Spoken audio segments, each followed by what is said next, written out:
We all remember the events June 9, the day after the general election, as it became apparent that Theresa May's huge gamble in going to the country earlier to get a bigger majority was going to end in failure. Instead of increasing the overall number of Conservative MPs which would have helped her during this difficult period getting the Brexit bill through, Mrs May found herself in a minority government. David Cameron's hard-won and unexpected majority 2 years earlier had been fitted away. The former Chancellor and leading Conservative George Osborne noted in those immortal words on television that Mrs May was a dead woman walking. And who could actually dispute the Osborne analysis?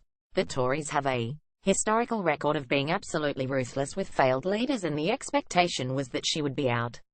Leadership speculation built up during the weekend and Boris Johnson became the 30% favourite to take over. Everything looked as though the former mayor was going to move pretty quickly into number 10 Downing Street. On the Monday after the election, Mrs May appeared before the 1922 committee and persuaded them that she was the one to carry on, certainly until Brexit had happened. Maybe the alternative of PM Boris focused opinions. In the run-up to the party conference season or focus came all the talk was about the reaction that Conservative delegates would have towards their leader who had lost them their majority. Tension was running high on that first Wednesday in October as Mrs May rose to make her conference speech, was clearly feeling the strain. Her conference speech could not have been more disastrous. She started to lose her voice and at one point received from a fellow cabinet member the famous lozenge. As if nothing else could happen with the sign behind her on the platform started to lose letters as they slid down the board, a metaphor for her leadership. Surely now what's the moment for her to be going? And stories came out that weekend about the former party chairman, Grant Shapps, having 30 MPs who were ready to sign letters to the 1922 committee chair demanding an immediate confidence ballot. He needed 48 but clearly did not have enough names to make the threshold.